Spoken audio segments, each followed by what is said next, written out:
సమావేశాలంతా కూడా ఆ క్యారెక్టర్ గురించి మాట్లాడాడు. అది కూడా మనం చూసాం. ఆమె చేసినటువంటి పోరాటం, ఆమె ముంబైలో ఆ కేసు పెట్టినటువంటి సందర్భంలో కోర్టుకి వెళ్ళి అతని మీద కేసు పెట్టమని చెప్పేసి కోరినటువంటి పరిస్థితి, కోర్టు ఇచ్చినటువంటి డైరెక్షన్ మేరకు కేసు పెడితే ఆ కేసుని ఇక్కడ ఏం చేశారో మనం చూసాం. మహిళకి ఉన్నటువంటి గౌరవం, విలువ మనం జగన్మోహన్ రెడ్డి గారి మాటల్లో కూడా మనం గతంలో చూసినటువంటి. సరే ఎన్ని కూడా పక్కన పెడదాం. ఆమె మరి పోలీస్ స్టేషన్కి వెళ్ళి కంప్లైంట్ ఇవ్వాలి కదా, అట్లీస్ట్ పోలీస్ స్టేషన్ కి వెళ్ళాలి కదా, కంప్లైంట్ ఇవ్వాలి కదా. 25 కోట్లు డిమాండ్ చేసిన సందర్భంలో 25 కోట్లు. ఒక నిమిషం సార్, సినిమా యాక్టర్ అంటే క్యారెక్టర్ ఉండదా? కాదు సార్, సినిమా యాక్టర్ అంటే క్యారెక్టర్ ఉండదా సార్?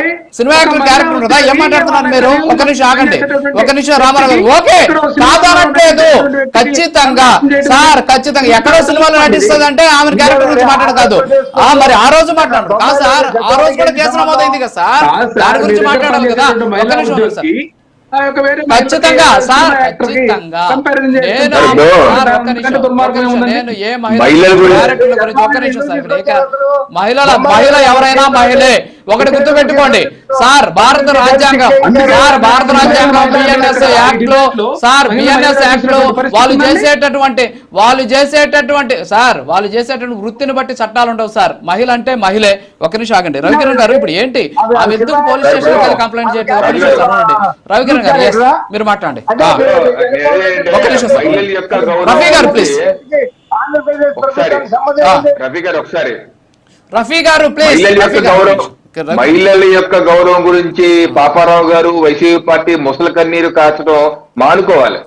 ఎందుకంటే వీళ్ళ పార్టీ నైజం అంటే అందరూ తెలుసు కదా. ఇప్పుడు ఈ అంశం మీద ఎవరన్నా సరే విమర్శించుకనే పాపారావు గారికి వైసీపీ పార్టీకి ఏమాత్రం నైతికత లేదండి. మీరేం మాట్లాడదలుచుకుంటే ముందు మీ జగన్మోహన్ రెడ్డి గారు చెప్పండి. సొంత చెల్లెల గురించి పసుపు చీర గురించి మాట్లాడారు.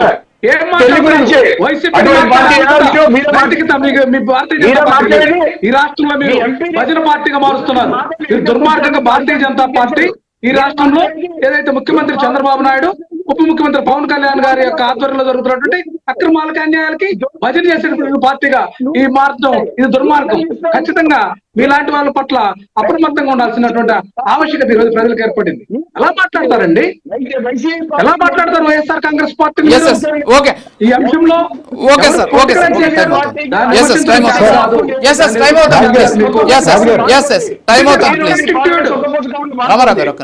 భారతీయ జనతా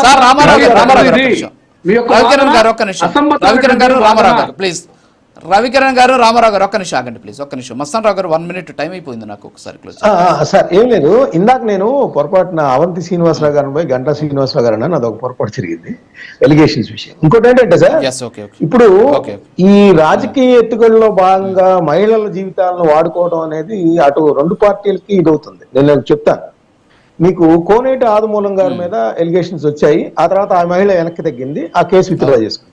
మేరుగు నాగార్జున గారి మీద కూడా ఒక మహిళ 90 లక్షల రూపాయల మేర మోసం చేశారని వచ్చింది, ఆ తర్వాత ఆ మహిళ విత్డ్రా చేసుకుంది.